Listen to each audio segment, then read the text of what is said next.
Olá, gente, tudo bem? Sejam muito bem-vindos ao Na Ponta do Lápis, webcast que é uma produção da Fast Money, editoria de economia e finanças da Fast Company Brasil, com o oferecimento do Santander.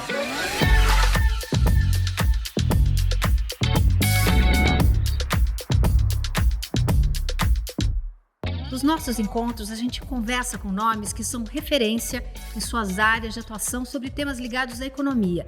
Nesses bate-papos, a gente quer levar você a refletir, por isso que a gente traz aqui para a mesa pessoas, que são referência em suas áreas de atuação e para falar sobre temas que movem o mundo e que impactam diretamente o nosso cotidiano, como educação, saúde, inovação, sustentabilidade, novos modelos de desenvolvimento.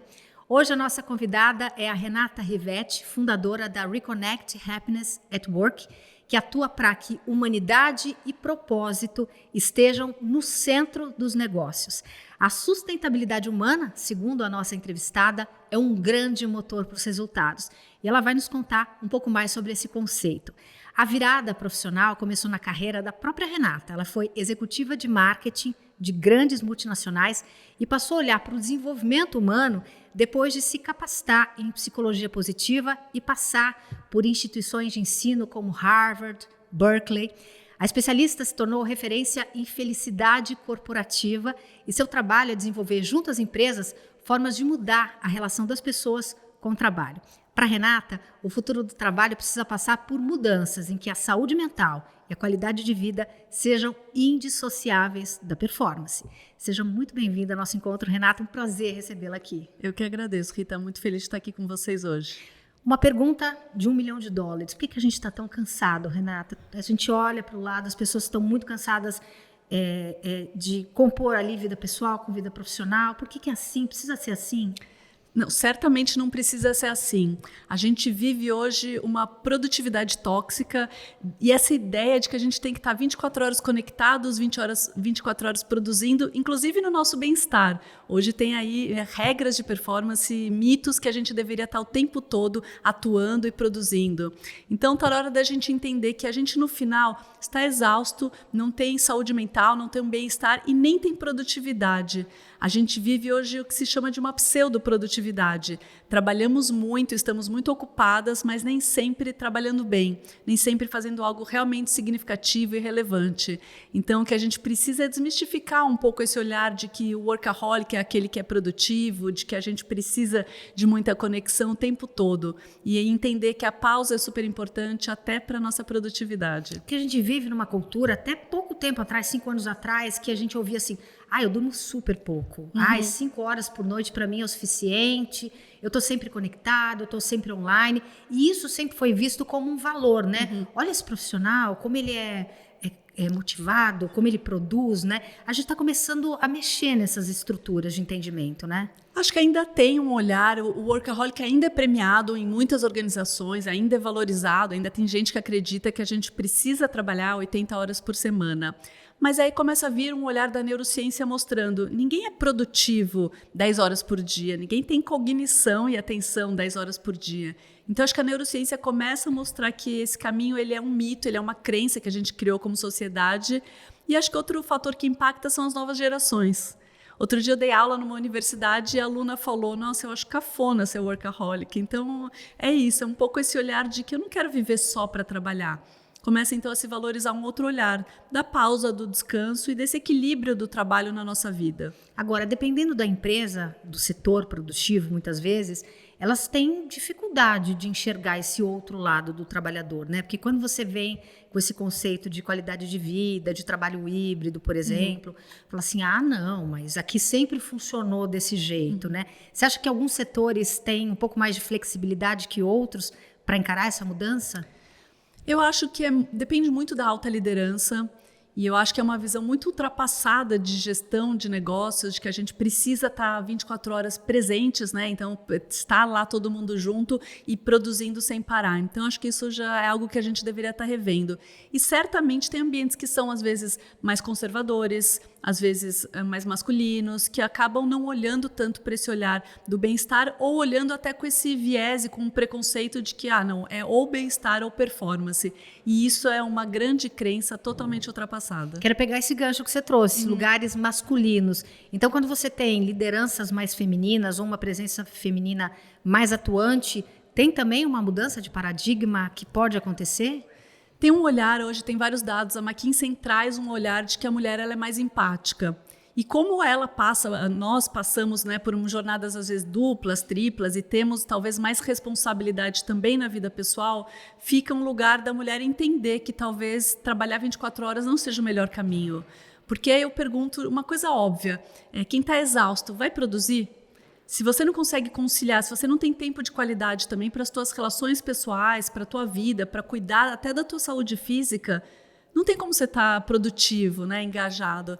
Então, parece que é um olhar que nós mulheres já temos uma reflexão maior, porque a vida talvez exigiu isso, e a gente sabe que quando tem mais mulheres líderes, esse olhar da pauta do bem-estar ele é mais presente. Então, você acha que a gente pode trazer aí uma mudança cultural, essa coisa das mulheres alcançando postos cada vez maiores, né? Até por conta de muitas terem essa questão da maternidade, né? Eu acho que a chegada dos filhos para muitas também é um fator que vira um pouco a chave, né? É um ponto de virada, e o que a gente vê em todos os estudos que mostram que o bem-estar traz resultados de negócios é que, de fato, se a pessoa tem qualidade de vida, se ela tem boas relações, se ela consegue equilibrar melhor, harmonizar, a gente hoje fala, o trabalho e a vida pessoal, ela vai ser um profissional melhor.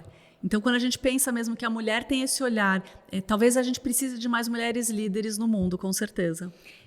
Como é que as empresas encaram quando você traz para dentro do ambiente corporativo? Acredito que você é convidada para analisar ali alguns cenários ou para dar palestras, né? Qual que é a dor que elas levam para você e que querem a tua escuta e o teu auxílio? Legal.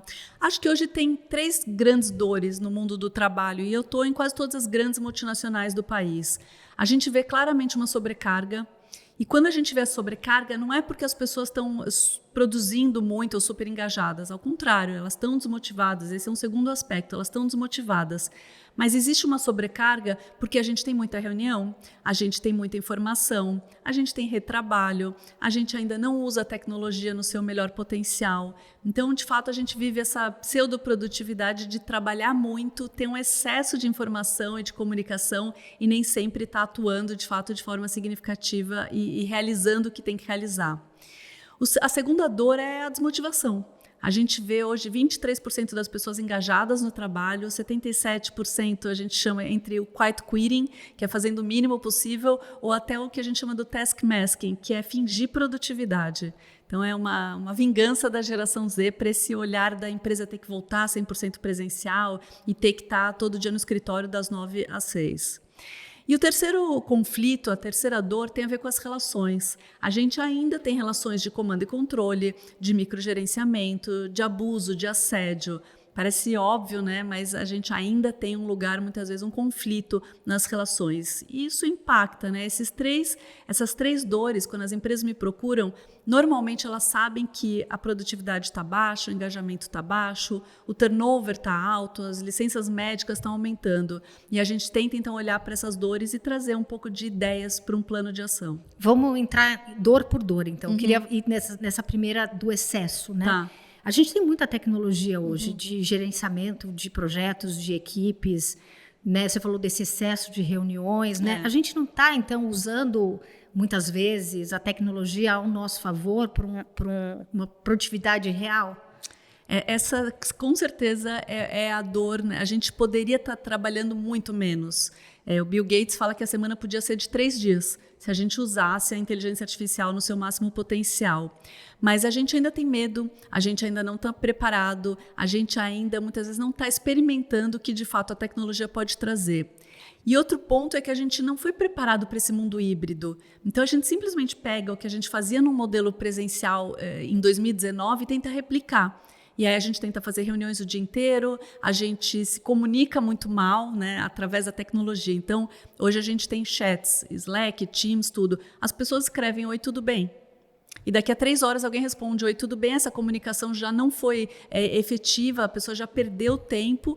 E a gente vive, então, além dessa pseudoprodutividade, esse lugar de multitarefas, de fazer tudo ao mesmo tempo, o que no final não nos faz fazer de forma efetiva e prática. Hoje o excesso vem desse lugar da gente não saber trabalhar no mundo híbrido, de não usar a tecnologia e de seguir modelos ultrapassados como reunião 24 horas e uma comunicação em excesso que a gente não consegue fazer da melhor forma. Então essa dor, eu acho que é a maior dor do trabalho intelectual hoje, quando a gente fala do trabalho de conhecimento. As pessoas estão muito ocupadas, mas estão pouco produtivas. Agora, falando de tecnologia ainda, a gente não usa porque a gente não sabe, porque somos mais analógicos, porque somos de geração X, millennial, ou porque a gente tem medo que a tecnologia, se a gente der espaço, ela vai roubar o nosso emprego, né? Que é esse medo que está no espírito do tempo. As duas coisas. O Fórum Econômico Mundial mostra que a gente não tem as habilidades do futuro do trabalho. E quando a gente fala futuro do trabalho é 2030, é amanhã. E a gente não está preparado ainda para esse futuro do trabalho porque a tecnologia é exponencial e a gente tem uma mente linear. É difícil, de fato, acompanhar essa evolução da inteligência artificial. Se fala agora de uma inteligência viva, se fala de um computador quântico, então a gente ainda não tem habilidades para isso mesmo. E o segundo aspecto, eu acho que é medo mesmo. Então, as empresas falam, sempre foi feito assim, a gente não precisa de uma ata do computador, a gente faz aqui manual. E não faz direito, né? Então, no final, acho que esse medo da tecnologia roubar o nosso emprego não permite a gente entender que os dados mostram que a gente vai ter mais empregos sendo gerados pela inteligência artificial do que sendo roubados, né? Mas, de fato, a gente ainda não se capacitou para isso. O que a gente vai ver no mundo do trabalho, uma grande mudança é que os trabalhos mais operacionais, eles vão ser automatizados. Então, a gente deveria estar olhando isso para não aumentar a desigualdade, para não aumentar a diferença, porque, de fato, todo mundo está atrasado na inteligência artificial, né? Então, como é que a gente se prepara para isso? E qual que era a segunda dor? A primeira era a tecnologia, a segunda... A segunda é uma desmotivação. 23% das pessoas estão engajadas no trabalho. Por que a gente está tão desmotivado? Acredito que sejam vários os motivos, né? Mas o que você elencaria ali? Né? O que está levando essas pessoas a... Poxa vida, o que eu estou fazendo aqui? A gente pensa no trabalho, quando a gente olha o olhar para o trabalho, a palavra trabalho vem do tripalium, que é um instrumento de tortura. É um fardo, né? A gente olhou por muito tempo para o trabalho como um fardo, mas os baby boomers chegavam em casa, não estavam conectados, então eles conseguiam ter a vida pessoal também separada, eles podiam ser felizes, né, em algum momento do dia. E o trabalho foi sendo sempre um sacrifício, fardo, e a gente olhando para ele dessa forma. Vem a geração X e olha para o trabalho, valoriza no trabalho dinheiro, poder, status e pensa, um dia eu vou ser feliz, né? O dia que eu me aposentar, o dia que eu comprar coisas com o meu trabalho. E essa geração hoje começa a se frustrar e falar, e agora que eu tenho a casa na praia, né? O que eu faço? Mas quando os millennials entram e depois a geração Z, a gente começa a entender que ninguém quer viver só para trabalhar. Não dá para trabalhar se eu não tenho um propósito, se aquilo não me traz nenhum sentido, se eu não faço o que eu gosto. Então, a gente tem que começar a entender que as pessoas estão desmotivadas porque elas não fazem o que elas gostam, porque não tem um propósito e um sentido no dia a dia delas, elas não se sentem conectadas com aquela organização. Está na hora da gente olhar muito mais através das habilidades pessoais do que uma descrição de cargo. Não deveria ser tão dividido, o RH só faz isso, o marketing só faz isso, finanças só faz isso, e a pessoa tem uma descrição totalmente fixa. Isso desmotiva, porque de repente eu não faço o que me traz motivação, eu não faço o que tem a ver com as minhas habilidades. Então está na hora da gente rever um pouco esse olhar fixo e rígido para o trabalho e começar a trabalhar mais por habilidades. Isso motiva muito. E também tentar trazer um olhar de sentido para a pessoa, mesmo que não seja um grande propósito, mas o que eu estou fazendo aqui? E eu gosto dessa organização, tem a ver com os meus valores ou não? Então, acho que tem um olhar para o trabalho muito engessado ainda, que acaba desmotivando as pessoas. E isso vira um problema pessoal, ou é um problema corporativo, ou é um problema dos dois? Eu acho que da gente até como sociedade, Rita, porque se for pensar... As pessoas hoje nessa vingança que a gente chama da geração Z, muitas vezes de fazer o mínimo possível, de fingir produtividade, ninguém é feliz também 8 horas sentado na frente do computador fingindo produtividade. A felicidade vem também de realização, vem de satisfação, né, de eu cumprir metas, de eu ter objetivos. Então, a gente achar que isso vai me trazer bem-estar e saúde mental também não vai. Por isso que eu acho que é um problema para o profissional, porque isso não me traz felicidade, eu vou ficar A gente vê aumentos de depressão, a gente vê aumento desse ambiente da solidão nos ambientes de trabalho também, da ansiedade. Então, isso impacta o indivíduo. Impacta a organização, claro, porque as pessoas estão produzindo menos. E aí elas pensam, então eu preciso controlar mais, eu preciso voltar 100% para o presencial, que também não é a solução. E o terceiro aspecto é a gente como sociedade, uma sociedade do cansaço que está só sobrevivendo e esperando a felicidade em algum momento futuro ou buscando na dopamina rápida. Mais compras, mais internet, né? Coisas superficiais que não vão preencher o vazio existencial que a gente vive hoje. E a gente está vivendo um momento, a gente viveu pandemia, que as pessoas foram colocadas no trabalho home office, top-down, né? Não houve preparação, algumas, obviamente, empresas estavam mais preparadas para isso, outras menos, mas foi uma coisa que veio de cima para baixo e a gente teve que se adequar. Muita gente gostou dessa qualidade de vida, de você não enfrentar um transporte público, de você poder cozinhar sua própria comida, economizar e comer mais saudável, né? Muitos ganhos, se é que a gente pode falar em ganhos num período tão sombrio como foi da pandemia, mas enfim, você entendeu o meu ponto. E a gente está vivendo num momento em que tem algumas forças contrárias, que é a volta para o presencial, e aí a gente vê pesquisas dizendo que o engajamento melhora, e também um outro movimento de trabalho de semanas menores, né? Semanas de 4 dias. Como é que você vê esse cenário? O que está acontecendo? Uma reacomodação de forças? São forças opostas puxando para ver quem leva? Como é que você avalia? Eu acho que, como tudo no mundo, a gente vê hoje os que querem manter o mundo como sempre foi e os que querem transformar o mundo. Então, acho que tem uma grande polarização no mundo do trabalho. E as duas coisas estão acontecendo em paralelo. Voltar 100% para o presencial não é o melhor modelo nem para a produtividade, apesar de algumas empresas falarem isso. Tem muito mais a ver com comando e controle, com medo de perder talvez a eficiência, o engajamento. E como a gente não está construindo um novo modelo muito claro, eles acham que esse é o único caminho para a gente voltar a ter resultados. E certamente não é. Os dados, as pesquisas hoje mostram que não, tem um caminho que dá para fazer diferente, que é esse lugar de repente, por exemplo, trazer uma semana de 4 dias. Eu fiz um piloto aqui, eu trouxe para o Brasil a semana de 4 dias com 20 empresas. Passou um ano de piloto e os dados são excelentes. A própria liderança falando, a gente aprendeu a trabalhar melhor. Então, eu acredito que quando você começa a construir um novo caminho que é mais flexível, o futuro do trabalho vai passar por um olhar da gente discutir flexibilidade. Você começa também a tratar o colaborador como adulto. Eu falo que é tratar adulto como adulto. Não é comando e controle, não é medo, não é microgerenciamento. Talvez seja um novo formato da gente ser menos chefe e ser mais parceiros de negócios e a gente construir juntos. Mas aí tem que falar de direitos e deveres. Uma coisa que as empresas discutiram na semana de 4 dias foi: se você quiser ter a cesta livre, você vai ter que cumprir com entregas. E aí a gente começa, inclusive, a discutir como é que é mensurada a produtividade. Hoje a gente pensa muito no modelo pós-revolução industrial. Horas trabalhadas, 5 vezes por semana, 8 horas por dia, me diz se você é produtivo ou não. O que não quer dizer nada num trabalho intelectual. A pessoa pode ficar 5 horas sem fazer nada na frente do computador, né, no TikTok, ou ela pode ficar 30 minutos e ser super focada. Então tem muito mais a ver com esse olhar da gente rediscutir a produtividade, falar sobre direitos e deveres e começar a dar flexibilidade e autonomia para as pessoas. Acho que é um caminho sem volta, acho que está acontecendo, enquanto tem essa força contrária também acontecendo de voltar para um modelo super conservador. Essa semana de 4 dias, você falou que implementou nessas 20 empresas. Traz para a gente alguns dados que vocês obtiveram nessas experiências, né? Porque assim, eu acho que 2 preocupações. Funciona, o negócio continua rentável e como é que está esse meu funcionário? O que vocês puderam observar nessas empresas?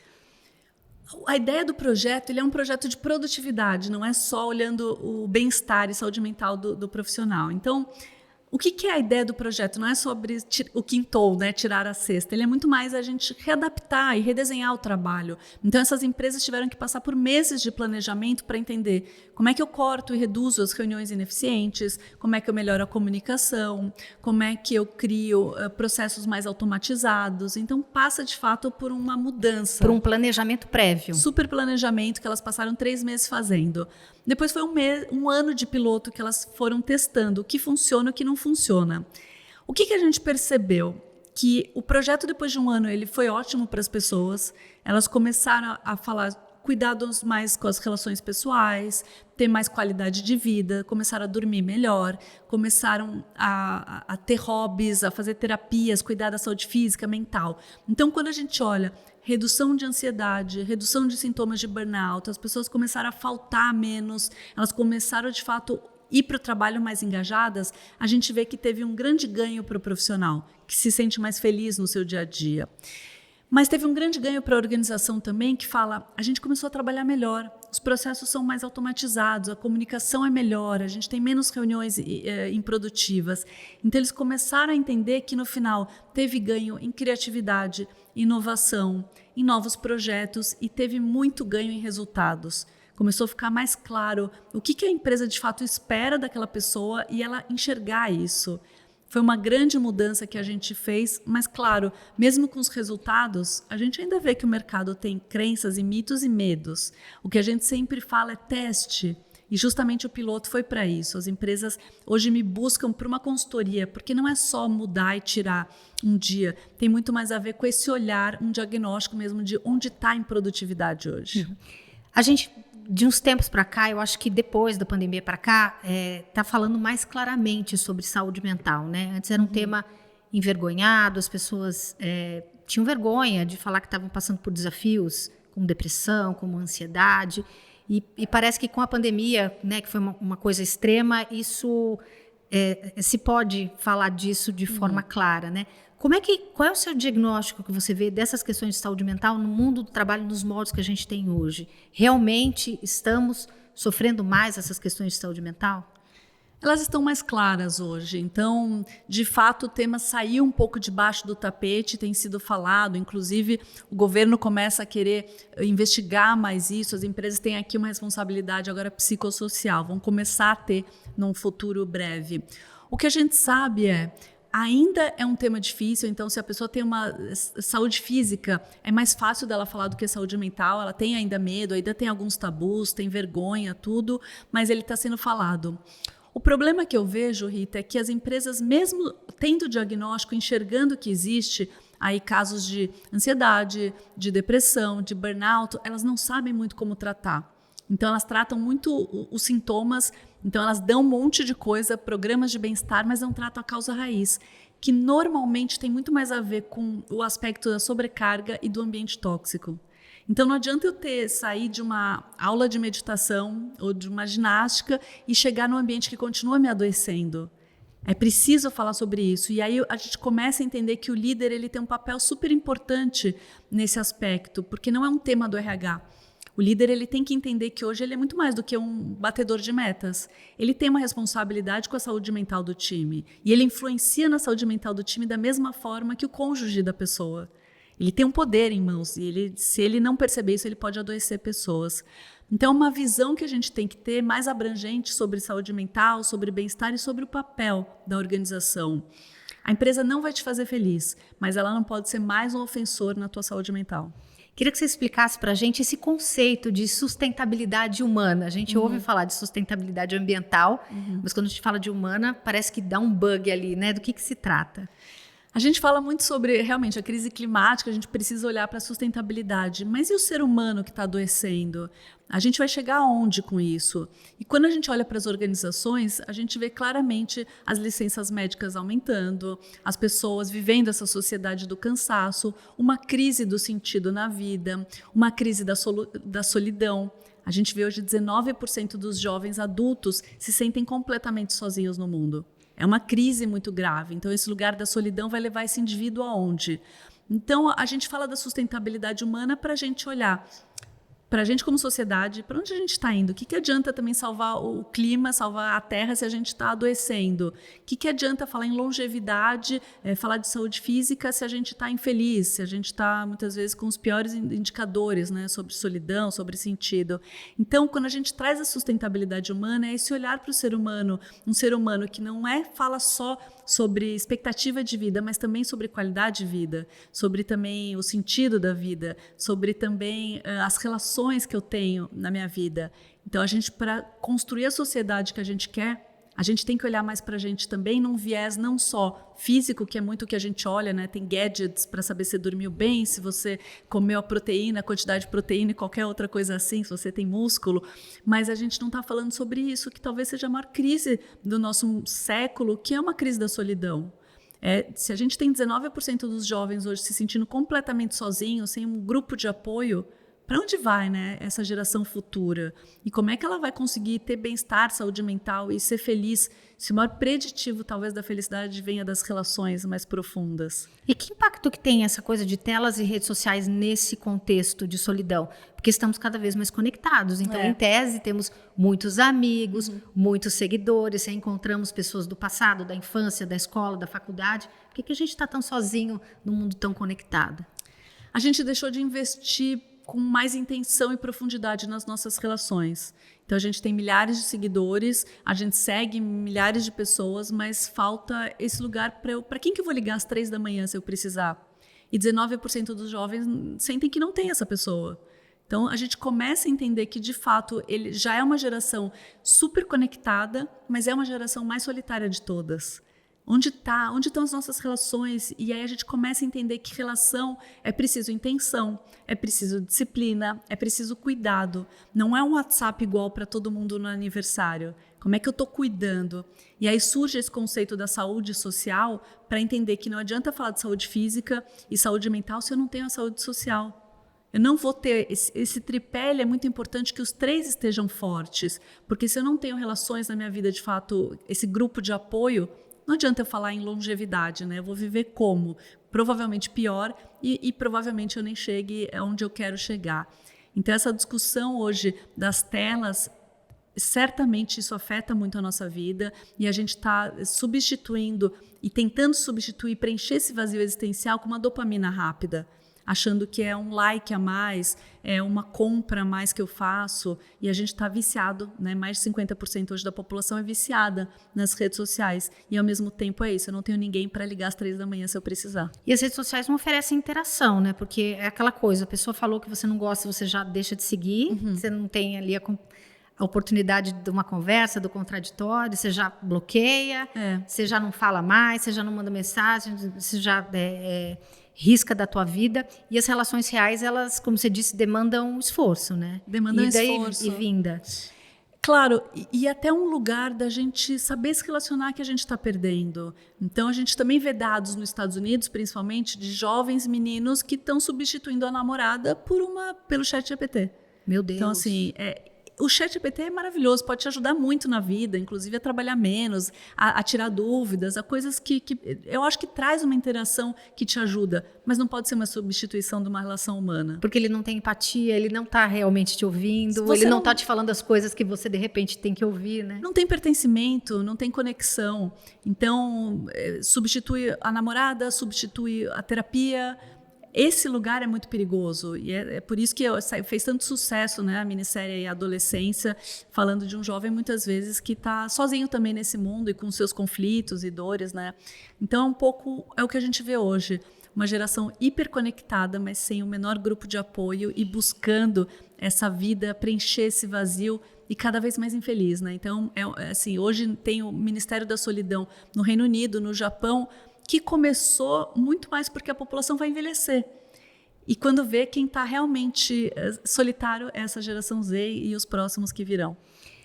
Se a gente quisesse olhar, fazer um autodiagnóstico, pensar, caramba, eu preciso me cuidar, eu preciso investir em autocuidado, como é que a gente começa? O que a gente tem que observar na gente mesmo para perceber que, caramba, isso não está legal, isso pode melhorar? Como é que você vê isso, Renata? Eu gosto de uma frase de um professor de Harvard, o Arthur Brooks, que fala que felicidade é a combinação de alegria, satisfação e significado. Então, são 3 aspectos muito importantes para a gente ser feliz. O primeiro deles é a alegria, a gente buscar essa vida hedônica de prazeres, de diversão. Só que a nossa sociedade focou basicamente nisso. Então, a gente quer prazeres, a gente quer alegria, e isso não existe 24 horas na vida de ninguém. Isso se vai muito rápido, né? Então eu tenho um momento de prazer, daqui a pouco eu já estou infeliz de novo. É preciso esses outros pilares. O segundo da satisfação é um lugar de ter metas, ter objetivos, sair de um lugar apático da vida. Então eu pergunto para as pessoas, quais são teus sonhos? E hoje tem gente que deixou de sonhar. não tem mais nenhum objetivo, não tem uma meta, e isso vai trazendo uma apatia, um tédio para a gente também. O terceiro aspecto, e ele é o principal para uma vida mais feliz, sustentável, tem a ver com a vida com significado. E aí a gente acha, religião, algo grandioso, tem que ser nobre. Não, tem a ver com, por exemplo, relações mais profundas. E aí eu pergunto para as pessoas, como é que você está cultivando suas relações? Você tem tempo para mais uma reunião, para mais um e-mail, mas não tem tempo de visitar a vovó, por exemplo? Então são coisas que, quais são suas prioridades? Relações profundas são muito importantes para a gente ter uma vida mais feliz, e a gente precisa de intenção e cuidado. Olhar para a nossa história com aceitação, com uma resiliência para a vida, para superar os desafios e saber que eles são inevitáveis, porque hoje também a gente é uma geração que se frustra muito e a gente vai passar por dores e desafios. Como é que eu olho para isso, cresço, aprendo e construo a narrativa que eu quero também, né? Talvez com mais livre-arbítrio e protagonismo. E o terceiro aspecto é a gente buscar talvez algo maior do que a gente, que pode sim ser numa religião, que pode ser numa espiritualidade, mas que pode ser numa comunidade, que pode ser num senso de pertencimento, que pode ser um legado que eu quero deixar para os filhos, para os amigos, né? Um sentimento que eu quero deixar nas pessoas. Um propósito. Um propósito que não precisa ser grandioso, porque a gente acaba achando que propósito tem que ser também, minha vida, eu vou largar tudo e ser algo nobre, né? E não, tem muito mais a ver com o dia a dia. Então, para as pessoas que estão muitas vezes insatisfeitas com as próprias vidas, eu falaria, olhe para isso. Como é que está a tua vida hedônica, de prazeres, de alegria? Como é que estão os teus sonhos? O que você está realizando? E, por fim, o que de fato te traz significado e sentido? Será que você está construindo algo que realmente traga isso ou está vivendo, só sobrevivendo, né? E é uma reflexão que a gente consegue fazer sozinho, muitas vezes, ou a gente precisa de alguém para segurar na mão e apontar caminhos? As relações são o maior preditivo da felicidade, ter pessoas que possam nos ajudar. E eu acho que nem é trazer a solução para a gente, mas talvez esse olhar, né, o espelho, de eu ter uma terapia que me ajude a enxergar tudo isso, eu ter um grande amigo que eu possa conversar, eu ter uma parceria na vida, familiares. Então, acho que as pessoas são importantes também para a gente enxergar isso. Bom, eu queria agradecer muitíssimo a presença da Renata Rivetti, fundadora da Reconnect Happiness at Work. Obrigada por estar aqui com a gente. Eu que agradeço. Por dividir os seus conhecimentos. Muito obrigada por essa conversa. Queria agradecer também você que acompanhou esse encontro. E fica o convite, né? Não deixe de conferir os outros episódios do Na Ponta do Lápis, um webcast que é produzido pela Fast Company Brasil e que conta com o oferecimento do Santander. Obrigada pela companhia. Até a próxima.